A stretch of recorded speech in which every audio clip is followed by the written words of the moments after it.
Despite the pandemic, the preparations for the 74th Independence Day celebrations are on in full swing, with some riders, though. Special arrangements are in place in the wake of the pandemic. Only 4,000 guests have been invited this time. Multi-led security arrangements and compulsory social distancing will be the norm this time.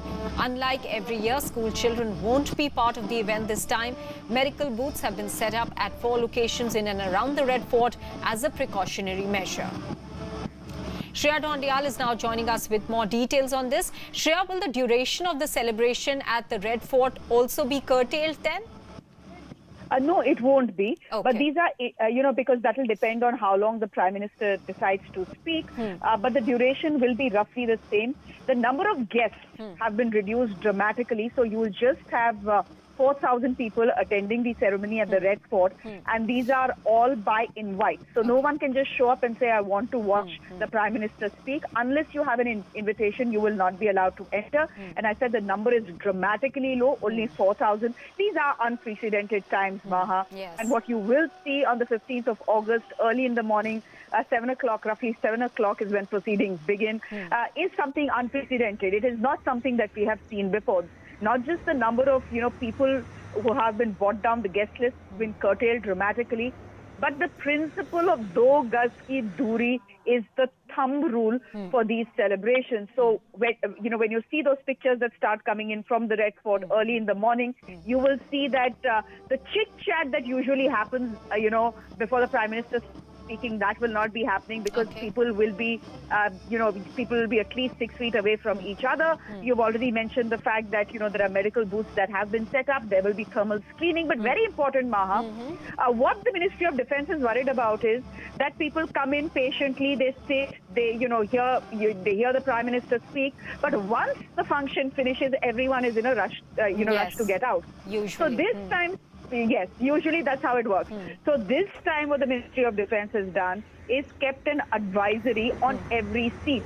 And they have, in that advisory, asked people to be patient, asking people to leave one by one and not all together. Very importantly, Maha, before I wrap, the entire Guard of Honor has been quarantined, which means anyone who will be in and around or, around or near the Prime Minister has been quarantined, is COVID-free. Because at this point of time, the last thing you want is, the Prime Minister to catch an infection. In any case, the COVID numbers in India are not looking good. Our total COVID count has come to 24 lakh. In fact, in the last 10 days, Maha, we have reported the maximum number of COVID cases in the world. Our trajectory has been the highest. Yes. So those are the precautions that the Ministry of Defence is taking and keeping its fingers crossed. Many thanks, Shreya, for joining us with all those details.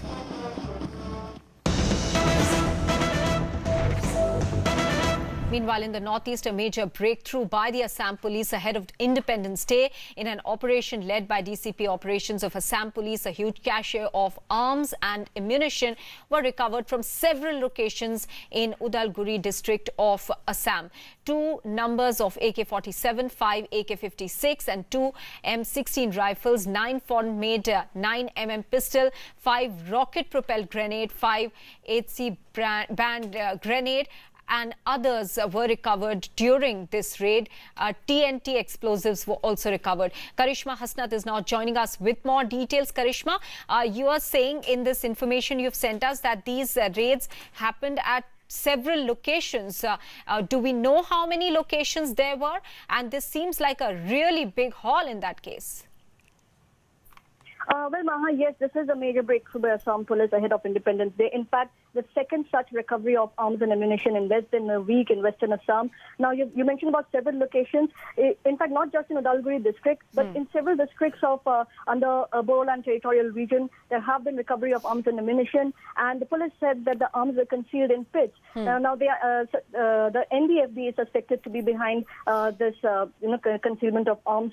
And a joint team of police and army also recovered a huge cache of arms and ammunition, including explosives, grenades, AK-56 rifles, on Monday from Kokrajhar district. And remember, after the surrender of the NDFB and the signing of the Bodo Accord, apart from the NDFB, the KLO, the Kamatapur Liberation Organization, has been continuously striving to gain prominence once again in Assam and to increase their presence in lower Assam, especially the KLO has been undertaking large-scale recruitment. In Okay. fact, such a recruitment module, module operational in Kokrajhar was, raided by Indian Army along with Assam Police on 7th of May.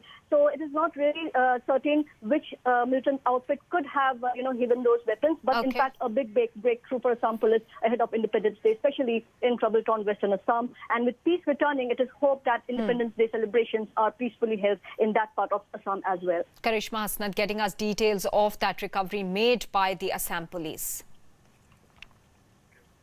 Let's turn our attention now to Rajasthan. It's a make or break day for the Congress government. Chief Minister Ashok Gehlot has moved for a trust motion in the Assembly before it was adjourned till 1 p.m. Now, if the Congress government wins this trust motion, then they'll be safe for at least another 6 months. Meanwhile, the Bahujan Samaj Party, which has 6 legislators in the state, has issued a whip to all its MLAs asking them to vote against the Gehlot government.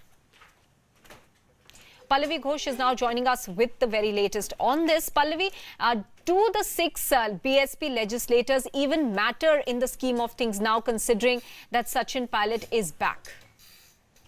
No, not in terms of numbers. If the worrying sign for the Gehlot government minus a pilot and his supporters was there earlier, then the BSP MLAs would really matter to them. But now they're stacked up very comfortably. The Congress is saying that the BSP MLAs can vote for them. There is no need to be worried about disqualification. But then it's a matter of much debate and discussion.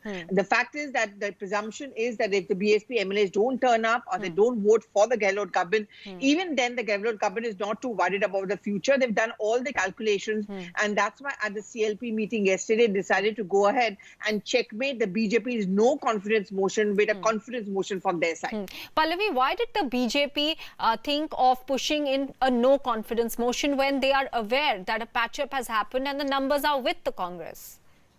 See, there's a worry also within the BJP that there should not be any defiance or whip. I mean, there is this fear of one is the split within the BJP. Will there be a split within the BJP? Remember, if the Congress has been accusing the BJP of poaching, equally the BJP has been accusing Gehlot of trying to poach into these MLAs. When you move a no confidence motion, it's understandable. The whip is very much applied. Whip is applied. Any MLA doesn't turn up or vote according to the whip of the party, then it incurs a disqualification. That's one. Second, the BJP would, of course, want to be a player, wouldn't want to make it a smooth game for the Congress completely, and therefore that no confidence motion. Pallavi, with Sachin Pilot back and with the trust vote today, which the government is expected to sail through, as you're pointing out, they'll be safe for another 6 months. But what is the Congress party doing to look into the fact that Sachin Pilot now from here on is not unhappy? Well, I mean, first things first, it was very important for the Congress to put up a united front, and that's how they would want to do a thumbs down to the BJP. But that's Congress versus BJP. Within the Congress party, well, I mean, the countdown begins. The first thing which Sachin would be looking at is, a cabinet reshuffle and how many of his MLAs are going to be accommodated. So that's going to be his first demand. And then by which time the committee does its deliberations and he's hoping that he's made the chief minister at some point of time. Pallavi Mai, thanks for joining us with those details. Well, that's certainly the big story that we'll be tracking at least at 1 p.m. Shreya Dhondial is with us and she'll take you through the very latest in the Rajasthan.